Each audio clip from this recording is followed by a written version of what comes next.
Assalamualaikum warahmatullahi wabarakatuh. Selamat datang kembali di channel saya. Alhamdulillah kita semua diberi kesehatan, nikmat Islam, nikmat iman.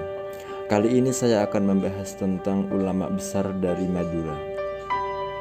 Ya, Madura Jawa Timur, yaitu Syekhona Kiai Haji Khalil Bangkalan. Ulama yang lahir pada tanggal 11 Jumadil Akhir 1235 Hijriah atau 27 Januari 1820 Masehi. Ulama yang sudah diakui dunia dan mempunyai pondok pesantren sendiri di daerah Kademangan, Kota Bangkalan. Karomahnya sangat banyak. Saya akan menceritakan salah satu karomahnya Kiai Haji Khalil Bangkalan. Pada suatu pagi di pondok pesantren yang diasuh Kiai Haji Khalil Bangkalan, adzan subuh mulai berkumandang. Para santri sibuk mencari air wudhu dan bergegas menuju masjid tempat di mana para santri sholat subuh berjamaah. Tetapi ada salah satu santri bernama Bahar dari Sidogiri merasa gundah gulana. Dalam benaknya tentu pagi itu tidak bisa sholat subuh berjamaah. Bahar tidak ikut jamaah sholat subuh bukan karena malas, tetapi dikarenakan berhalangan junub. Sangat dipahami kegundahan Bahar. Sesaat setelah sholat subuh dilaksanakan dan bertepatan wirid setelah sholat subuh, terdengar suara lantang. Mbah Khalil marah besar sambil membawa sebilah pedang seraya berkata, "Santri kurang ajar! Santri kurang ajar!" Para santri merasa heran dan bertanya-tanya. Sesampainya Mbah Khalil di dalam masjid dan menghadapkan wajahnya kepada semua santri, seraya bertanya, "Siapa santri yang tidak ikut berjamaah?" Ucap Mbah Khalil nada menyelidik. Semua santri merasa terkejut dan tidak terduga akan mendapat pertanyaan seperti itu.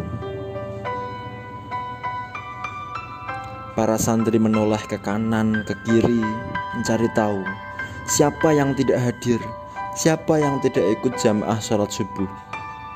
Ternyata yang tidak hadir waktu itu hanyalah Bahar.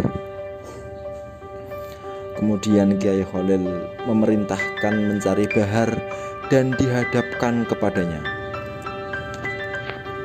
Setelah diketemukan lalu dibawa ke masjid. Kiai Khalil menatap tajam-tajam kepada Bahar, seraya berkata, "Bahar, karena kamu tidak hadir sholat subuh berjamaah, maka kamu harus dihukum.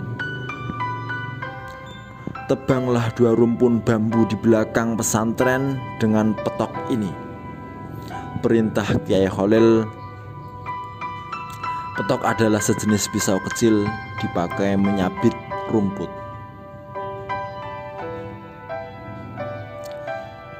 Setelah menerima perintah itu, segera Bahar melaksanakan dengan tulus. Dapat diduga bagaimana Bahar menebang 2 rumpun bambu dengan suatu alat yang sangat sederhana sekali. Tentu sangatlah kesulitan dan memerlukan tenaga serta waktu yang lama sekali. Hukuman ini akhirnya diselesaikan dengan baik. "Alhamdulillah sudah selesai, Kiai," ucap Bahar dengan sopan dan rendah hati. "Kalau begitu, sekarang kamu makan nasi yang ada di nampan itu sampai habis," perintah Kiai Khalil kepada Bahar. Sekali lagi santri Bahar dengan patuh menerima hukuman dari Kiai Khalil. Setelah Bahar melaksanakan hukuman yang kedua, santri Bahar lalu disuruh makan buah-buahan sampai habis yang ada di nampan yang telah tersedia. Mendengar perintah ini, santri Bahar melahap semua buah-buahan yang ada di nampan itu.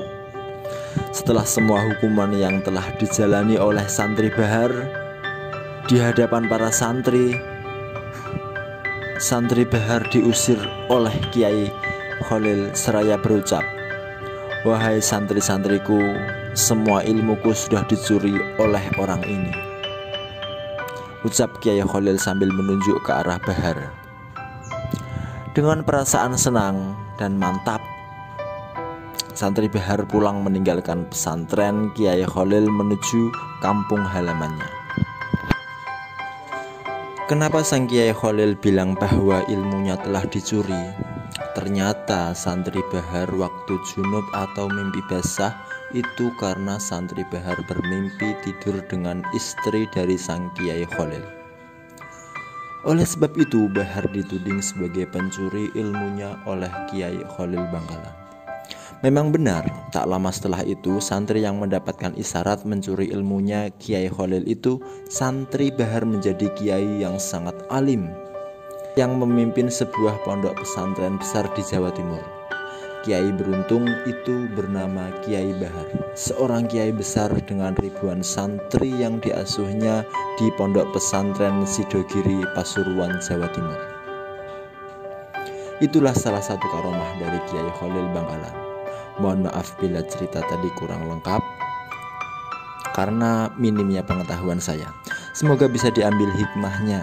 Tetapi kalian yang berstatus masih mondok, kalian jangan berpikir atau berharap bisa bermimpi tidur dengan bunyai dari pengasuh pondok pesantren tempat kalian menimba ilmu. Kurang ajar itu namanya. Pesan dari saya, kalian yang masih mondok, taatlah pada kiai pengasuh pondok, taatlah pada peraturan pondok. Karena dengan taat, insya Allah ilmumu menjadi barokah. Untuk kalian yang berkenan berlangganan channel saya, silahkan untuk subscribe channel saya dan bunyikan loncengnya. Sekian dan terima kasih. Saya Muhammad. Assalamualaikum warahmatullahi wabarakatuh.